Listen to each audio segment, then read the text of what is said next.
Well, we just want to thank the good people at Toronto Fire Station 345 that saw a fire in the BMX bike park from out those windows there this past Friday night over at the Wallace Emerson Community Center. This is where the BMX bike park was last year, and it was brought back here after the Toronto Bike Jam at the International Toronto Bicycle Show, March 7th, 8th, and 9th, 2008. It was brought back to the concrete pad, which in the winter is an outdoor skating rink.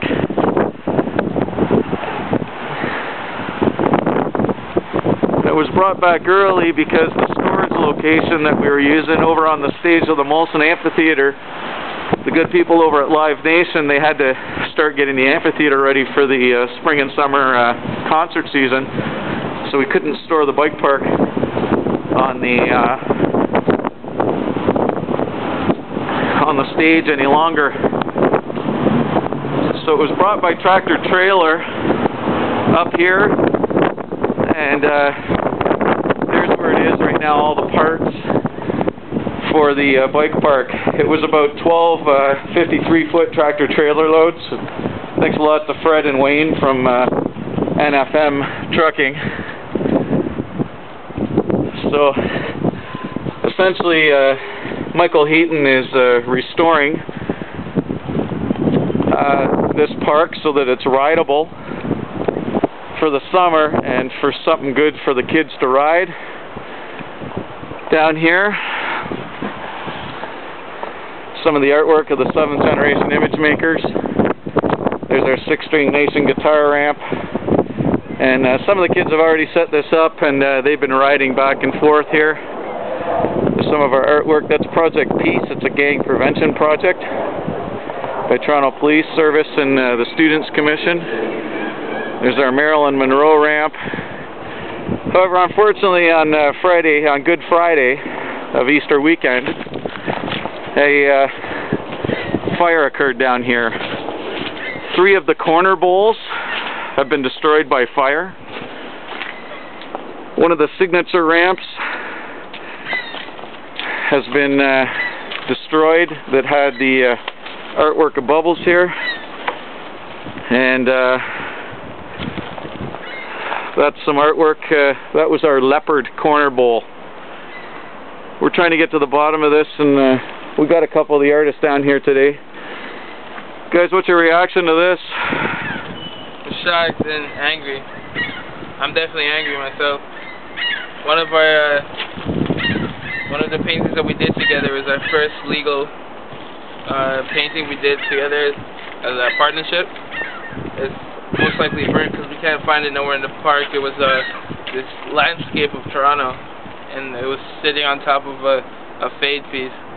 And that was really important to us because originally I'm from Montreal, so it took me a long time to get used to Toronto, and it became home. So I really wanted to show what Toronto meant to me, and I was painting that during at the Rogers Center during an Argos game, and it was really important to us. And even a lot of the signature pieces, like the what was it, cheetah? I keep getting it wrong. Cougar sitting it was in the bowl, and that was huge. Yeah, that was a big piece. It was at the Argos Grey Cup, and it was also the Toronto BMX Jam. And it was mentioned a lot. The announcer kept yelling there was a cougar in the bowl and making jokes. But it was a beautiful piece done by Viviana, and she actually got an award that was given to her by the Governor General. So that's a big thing. There's even work done by like other community programs, like people from the Harbour Community Center that did artwork, you know? Like, it's all like things trying to help kids, and it's just all gone to waste, burned, charged to the ground. It's messed up. Yeah, a lot of great artists contributed. The artist that did that right there, his piece is gone. The young, hardworking kids that just want to be productive with graffiti. I mean, this is not like getting buffed by the city. This is way worse. A lot worse. I mean, you get buffed, you can go back to basics again. But Yeah. you can't do anything about it. You know, it's gone. It's gone, and it's messing it up for everyone. I mean, this is for the kids. Taking the fact, like, if we take away from the artists, you know, we're talking about the artists a lot. This is for the kids who want to practice BMX riding, you know, because it's real cool. It's a productive sport. Keeps kids out of trouble. You know, keeps them from being bored. Keep them active, healthy. Being healthy is very important, especially young. Nowadays with technology, Xbox and, you know, PlayStation, it's more like they're trying to keep them in the house, even with the media news trying to scare everybody, telling lies about graffiti. Everybody wants to scare people in the house, and they need something like this to come to get away from all that negativity and just ride and be free. And the artists need a place to paint. You know, they need a place where they don't have to listen to all that outside garbage and nonsense. People trying to scare them. Like they want to label graffiti as vandalism and say it's all gang related, but this is what's vandalism right here. Yeah, this is vandalism for sure.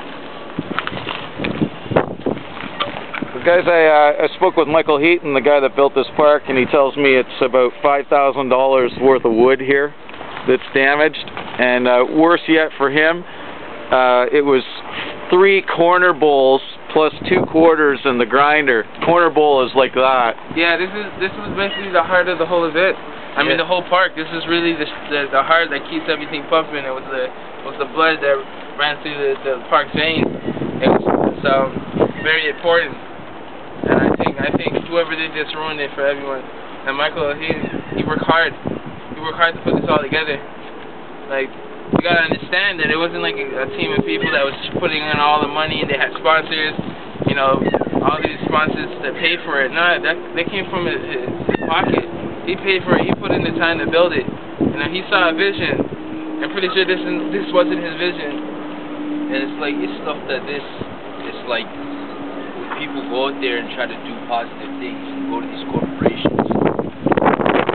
whatever event they're doing, when they see stuff like this, they're going to be like, oh, well, that could just happen again, why should I even run it? It just ruins it for everybody. Yeah, we don't want to send that message out at all, because it's not our fault, we didn't control this. Like, the graffiti community is about peace and love, it shouldn't be about... Yeah, trust me. Thank you. Yeah, the graffiti community, if you are involved and you do know these artists and these young guys, you realize that this is, you know, they're passionate about what they do. They're passionate about the art, they're passionate about other artists, and they're passionate about supporting the artists.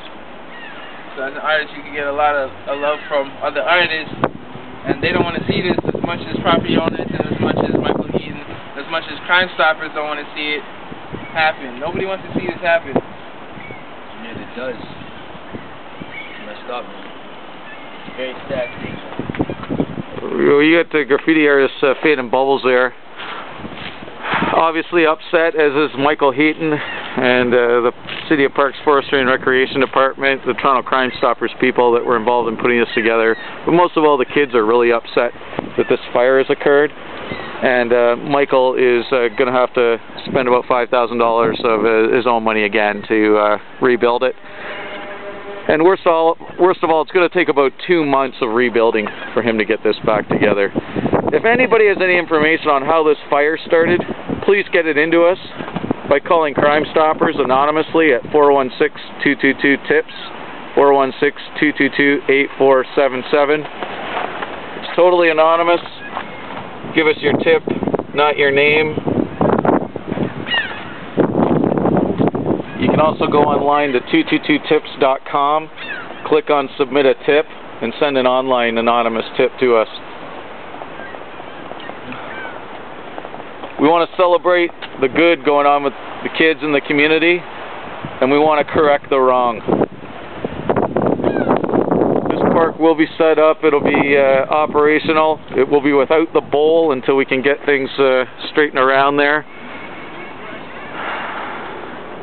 Please give us some information. The project is about peace, it's about youth engagement, it's about kids doing positive things in their community. And having their park burned hurts. It's about peace.